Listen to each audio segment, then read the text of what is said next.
पिंकू तुम घर पर ही रहना, घर से बाहर मत जाना। मैं मीनू मौसी के पास जा रही हूँ। ठीक है माँ, आप जाइए, आप मेरी चिंता बिल्कुल ना करें। हाँ पिंकू, तुम घर पर ही रहना और देखना कोई हमारे यहाँ पर आकर कोई फल ना चुरा ले। पिंकू अपने बच्चे को समझाकर चली जाती है। पिंकी को घर से बाहर जाते समय बबली कौवे देख लेती है। मैं तो बस इसी पल की इंतज़ार कर रही थी, अब चलती हूँ। झट से पिंकी के घर से उसके सारे फल चुरा लेती हूँ। बबली पिंकी के घर आ जाती है। अरे पिंकी, जल्दी दरवाज़ा खोलो, तुम्हारी माँ मुसीबत में है। अरे आंटी जी, क्या हुआ? मेरी माँ तो सही सलामत है। हाँ पिंकू, मैं बाजार से कुछ सब्जी लेकर आ रही थी कि तभी मैंने देखा कि तुम्हारी माँ एक पेड़ की डाल से टकराकर गिर गई है। तब तो मुझे जल्दी अपनी माँ के पास जाना चाहिए, पता नहीं माँ किस हाल में होगी। पिंकू बबली की बातों को सच मान लेता है और अपनी माँ के यहाँ चल देता है। इधर बबली पिंकी के घर में घुस जाती है। अरे वाह, इतने सुंदर और मीठे फल हैं, इनको खाकर तो मज़ा ही आ जाएगा। इस ठंड के मौसम का मज़ा और बढ़ जाएगा। चलो अब जल्दी से इन सारे फलों को अपने घर ले चलते हैं। बबली पिंकी के सारे फलों को चुरा कर अपने घर चली आती है। इधर पिंकू पिंकी के पास पहुंच जाता है। अरे पिंकू, तुम यहाँ, मैंने तुमको मना की थी ना कि तुम घर से बाहर मत आना, लेकिन फिर भी तुमने मेरी बात नहीं मानी। नहीं माँ, ऐसी कोई बात नहीं है। मैं तो घर के दरवाज़ा बंद करके सो रहा था कि तभी बबली आंटी आई और वे बोली कि तुम्हारी माँ रास्ते में एक डाली से टकरा कर गिर गई हैं, तो बस मैं आपको देखने आ गया। अगर कोई तुमको कुछ भी बोलेगा तो तुम मान लोगे। और वैसे भी इस जंगल में बहुत सारे खूंखार जानवर घूमते रहते हैं। नहीं माँ, आगे से ऐसी गलती नहीं होगी। ठीक है, अब मेरी बात को ध्यान में रखना। पिंकी और पिंकू घर की तरफ चल देते हैं। पिंकी घर आकर देखती है कि उसके सारे फल गायब थे। माँ, ये हमारे सारे फल एकाएक कहाँ गायब हो गए हैं? पता नहीं आखिर सब फल कहाँ गायब हो गए। माँ, जरूर कोई हमारे जाने के बाद आकर हमारे फल को चुरा लिया होगा। हाँ पिंकू, तुम सही बोल रहे हो। और हमारे घर कोई और बल्कि बबली आई थी, क्योंकि ये सब काम उस बबली के अलावा इस जंगल में कोई नहीं करता, और शायद इसीलिए वो तुमको झूठ बोली। हाँ माँ, मुझे भी यही लगता है। लेकिन माँ, अब हम क्या करेंगे और क्या खाएंगे? तुम इसकी चिंता मत करो पिंकू, मैं जल्दी से जाकर कुछ फल लाती हूँ। ठीक है माँ, लेकिन इस बार मैं भी आपके साथ चलूँगा। नहीं पिंकू, तुम घर पर ही रहोगे, क्योंकि कौन जाने फिर से बबली आकर हमारे सारे सामान चुरा ले। ठीक है माँ, अब जाइए और जाकर जल्दी से फल लाइए, क्योंकि हमें बहुत ज़ोरों से भूख लगी है। पिंकी जंगल में फल लाने चली आती है। कुछ देर बाद पिंकी फल लेकर चली आती है और दोनों फल खाकर सो जाते हैं। इधर बबली और कालू भी फल खा रहे थे। देखिए कालू जी, कितने मीठे मीठे फल हैं, और हमें तो इन्हें लाने में कोई मेहनत भी नहीं लगा।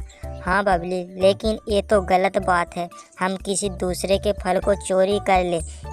इसमें कोई गलत नहीं है कालू जी, सब सही है। और वैसे भी पेट भरने के लिए चोरी करने में कोई पाप वाली या शर्म वाली बात ही नहीं है। फिर भी हम अपने पेट भरने के लिए दूसरे के पेट पर लात नहीं मार सकते। वैसे भी पिंकी बड़ी मेहनत से फल लाई होगी। देखिए कालू जी, खाना है तो खाइए, नहीं तो चुपचाप सो जाइए, क्योंकि हमें तो फल खाना है। कालू भी चुपचाप फल खाकर अपना पेट भर लेता है और दोनों सो जाते हैं। कुछ दिनों बाद पिंकी अपना एक सुंदर सा नया घोंसला बनाती है। पिंकी का घोंसला सब पक्षियों से सुंदर था, जिसे देखकर बबली को जलन हो रही थी। मुझे कैसे भी करके इस पिंकी के घोंसले को तोड़ना होगा, नहीं तो इसी का घोंसला सबसे अच्छा घोंसला माना जाएगा, और इसके घोंसले के आगे मेरा घोंसला छोटा और पुराना लगेगा।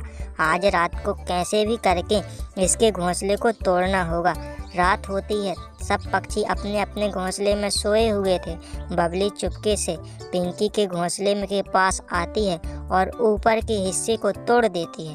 पिंकी सुबह देखती है तो उसका घोंसला टूटा हुआ था।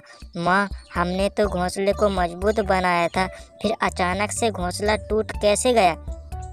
हाँ पिंकू, मैं भी तो यही सोच रही हूँ कि आखिर ये घोंसला टूट कैसे गया।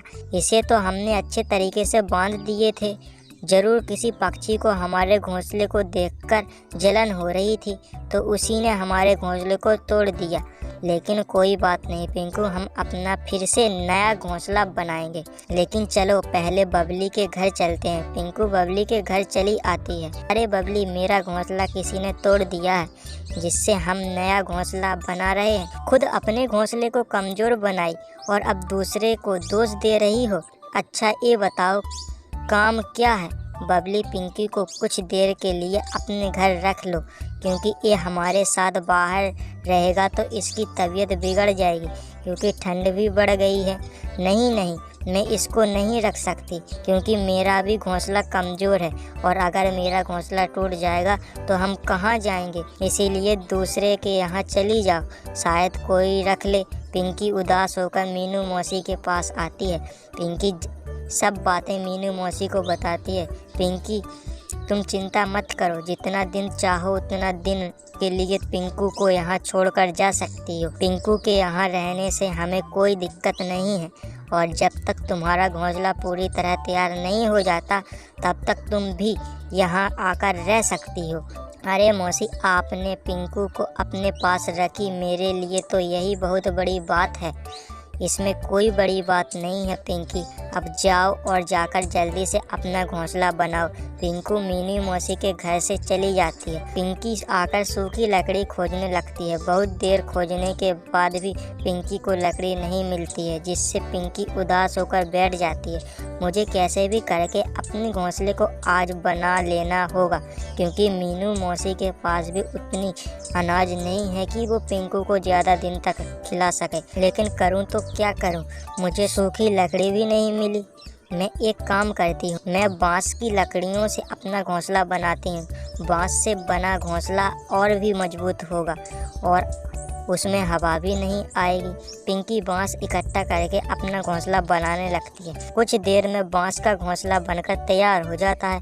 फिर पिंकी लगातार मेहनत करके कुछ अनाज भी इकट्ठा कर लेती है। लेकिन इधर पिंकी जितना अनाज लाती वह बबली उतना अनाज खा जाती, जिसके चलते उसके पास अनाज इकट्ठा नहीं हो पाता। तभी एक दिन अचानक बारिश होने लगती और बबली के पास अनाज भी नहीं था, जिसके चलते बबली खाली पेट अपने घोंसले में बैठी थी। लगता है ये बारिश नहीं रुकने वाली, आप पिंकी के पास चलकर कुछ अनाज लाइए। नहीं बबली, मैं नहीं जा सकता, क्योंकि पहले ही तुमने पिंकी की मदद करने से इनकार कर दी थी। आप जाइए तो अभी वह सब भूल जाइए, क्योंकि ज़्यादा दिन हो गए और हमारे पेट में भी चूहे कूद रहे हैं। बबली के बार बार कहने के चलते कालू पिंकी के घर आता है। अरे पिंकी, तुम हमें कुछ अनाज दे सकती हो क्या? अरे हमारे पास अनाज नहीं है और इस बारिश में हम कहीं अनाज लाने जा भी नहीं सकते। हाँ कालू भैया, ज़रूर। पिंकी कालू और बबली को कुछ अनाज दे देती है, जिससे वो अपनी भूख मिटा लेते हैं। पिंकी, तुम सारी बात भूलकर हमारी मदद की, हम ये तुम्हारा एहसान कभी नहीं भूल सकते। कोई बात नहीं बबली, हमें तो एक दूसरे की मुसीबत में मदद करनी चाहिए, चाहे वो हमारा दुश्मन ही क्यों न हो। और इस तरह से बबली को अपने किए का बहुत पछतावा होता है।